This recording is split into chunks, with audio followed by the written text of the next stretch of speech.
بسم الله الرحمن الرحيم. عن أبي هريرة رضي الله تعالى عنه أن رسول الله صلى الله عليه وسلم قال: من اغتسل يوم الجمعة غسل الجنابة ثم راح فكأنما قرب بدنة، ومن راح في الساعة الثانية فكأنما قرب بقرة، ومن راح في الساعة الثالثة فكأنما قرب كبشا أقرنا، ومن راح في الساعة الرابعة فكأنما قرب دجاجة، ومن راح في الساعة الخامسة فكأنما قرب بيضة. فإذا خرج الإمام حضرت الملائكة يستمعون الذکر۔ بخاری شریف کی یہ روایت ہے۔ اللہ کے رسول صلی اللہ علیہ وسلم نے ارشاد فرمایا کہ جس شخص نے جمعہ کے دن غسل جنابت کیا اور اگر غسل واجب نہ ہو تو بھی اسی اہتمام سے غسل کیا، پھر نماز کے لیے مسجد گیا، تو گویا اس نے ایک اونٹ اللہ کی راہ میں قربان کیا۔ جلدی جانے کی وجہ سے اس کو ثواب عطا کیا جائے گا۔ اور جو شخص دوسری گھڑی میں یعنی تھوڑی دیر بعد گیا تو گویا اس نے ایک گائے کو قربان کیا۔ اور جو تیسری گھڑی میں گیا تو گویا اس نے سینگ والے دمبے کو قربان کیا۔ اور جو چوتھی گھڑی چوتھے لمحے میں گیا تو گویا اس نے ایک مرغی کا صدقہ کیا۔ اور جو پانچویں گھڑی اور پانچویں لمحے میں گیا تو گویا اس نے ایک انڈا اللہ کی راہ میں صدقہ کیا۔ پھر جب امام خطبے کے لیے نکل پڑے تو فرشتے خطبہ سننے کی غرض سے حاضر ہو جاتے ہیں۔ آدمی نماز جمعہ کے لیے تو جاتا ہی ہے، لیکن کتنا بہتر ہوگا کہ خطبہ شروع ہونے سے قبل پہنچ جائے تو نوافل اور ذکر الہی میں مشغول ہونے کی توفیق، صف اول کی شرکت نصیب ہوگی اور قربانی جیسے افضل عمل کا ثواب بھی ملے گا۔ جس طرح ظہر کی نماز کا وقت زوال کے بعد شروع ہو جاتا ہے، اسی طرح جمعہ کی نماز کا وقت بھی زوال کے بعد شروع ہو جاتا ہے۔ تو انسان کو چاہیے کہ اس اول وقت میں مسجد میں پہنچنے کی کوشش کرے تو اس کو ایک بڑا جانور یعنی بدنہ اونٹ کو قربان کرنے کا ثواب ملے گا۔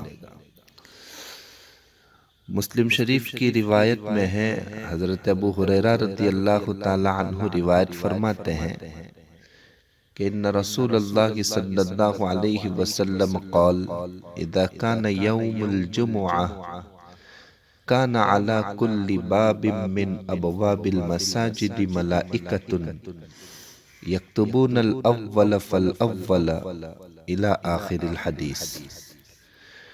ابو ہریرہ رضی اللہ تعالیٰ عنہ فرماتے ہیں کہ آپ علیہ السلام نے فرمایا کہ جب جمعہ کا دن ہوتا ہے تو مسجد کے باہر دروازے پر فرشتے موجود رہتے ہیں اور لکھتے رہتے ہیں کہ فلاں مسلمان سب سے پہلے آیا، اس کے بعد وہ آیا اور اس کے بعد وہ آیا۔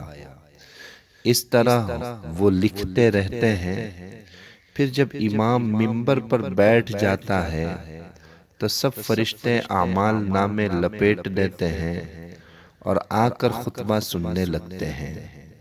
اور جو سب سے پہلے آیا اس کے ثواب کی مثال ایسی ہے جیسے کوئی ایک اونٹ قربان کرے، اس کے بعد جو آیا وہ ایسا ہے جیسے کوئی ایک گائے قربانی کرے، اس کے بعد جو آیا وہ ایسا ہے جیسے کوئی ایک مینڈھا قربان کرے، اس کے بعد جو آئے وہ ایسا ہے جیسے کوئی مرغی صدقہ کرے، اور اس کے بعد جو آئے وہ ایسا ہے جیسے کوئی ایک انڈا اللہ کی راہ میں صدقہ کرے۔ ان احادیث سے ہمیں معلوم ہوتا ہے کہ ہمیں جمعہ کے دن نہا دھو کر تیار ہو کر مسجد کی طرف رخ کرنا چاہیے، اور جتنا ہو سکے جلدی مسجد میں حاضر ہو جانا چاہیے۔ جو کام جتنا اہم اور کثیر ثواب کا باعث ہوتا ہے تو شیطان بھی انسانوں کو اس کام سے باز رکھنے کی انتھک کوشش کرتے ہیں تاکہ انسان اس کثیر ثواب کو حاصل نہ کر سکے۔ جمعہ کا خطبہ شروع ہونے سے پہلے مسجد پہنچنے پر چونکہ نماز کے ساتھ ساتھ قربانی جیسے افضل عمل کا ثواب بھی ملتا ہے، اس لیے شیاطین نماز جمعہ سے قبل انسانوں کو مختلف ضرورتوں میں الجھا دیتے ہیں اور اگلی پچھلی طرح طرح کی ضرورتیں یاد دلاتے ہیں۔ چنانچہ مصنف ابن ابی شیبہ کی روایت میں ہے، حضرت علی رضی اللہ تعالیٰ عنہ ارشاد فرماتے ہیں کہ جب جمعہ کا دن ہوتا ہے تو فرشتے مسجد کے دروازے پر حاضر ہو جاتے ہیں اور لوگوں کے نام ان کے مرتبوں کے حساب سے لکھتے ہیں، اور شیاطین رکاوٹیں کھڑی کرتے ہیں اور لوگوں کو روکتے ہیں تاکہ جمعہ میں جلدی نہ پہنچ سکے، دوسرے خیر کے کام نہ کر سکے، اور ان کو شیاطین ضرورتیں یاد دلاتے ہیں۔ پس جو آدمی جمعہ کی نماز کے لیے حاضر ہو، حضرت علی فرماتے ہیں کہ اس کو چاہیے کہ امام کے قریب بیٹھ جائے۔ جو آدمی جمعہ کی نماز کے لیے حاضر ہوا اور امام کے قریب بیٹھ گیا اور خطبہ غور سے سنا اور خاموش رہا، کوئی بیکار اور لغو بات نہیں کی، کوئی کام نہیں کیا، اس کے لیے اجر کے 2 حصے ہیں۔ اللہ تعالیٰ اس کو 2 اجر عطا فرمائیں گے۔ اور جو آدمی دور رہ گیا، امام سے قریب نہیں بیٹھا بلکہ دور بیٹھا لیکن خطبہ غور سے سنتا رہا اور خاموش رہا، کوئی بیکار کام نہیں کیا، اس کے لیے اجر کا 1 حصہ ہے۔ اور جو آدمی قریب رہا اور خطبہ غور سے سنا لیکن خاموش نہیں رہا، کوئی لغو کام کر لیا یا باتیں کر لی، تو اس کے اوپر گناہ کے 2 حصے لازم ہوں گے۔ اور جو آدمی دور رہا اور خطبہ غور سے نہ سنا اور نہ ہی خاموش رہا تو اس پر گناہ کا 1 حصہ ہوگا۔ اور جس شخص نے کسی دوسرے سے دوران خطبہ یعنی خاموش رہ صرف اتنی بات کی تو اس نے بھی کلام کیا اور اس کو کلام میں شمار کیا جائے گا، اور جس نے کلام کیا اس کا جمعہ نہیں۔ پھر حضرت علی رضی اللہ تعالی عنہ نے اخیر میں فرمایا کہ ہَكَذَا سَمِعْتُهُ مِن نَبِيِّكُمْ صلی اللہ علیہ وسلم، کہ اسی طرح میں نے تمہارے نبی صلی اللہ علیہ وسلم سے سنا ہے۔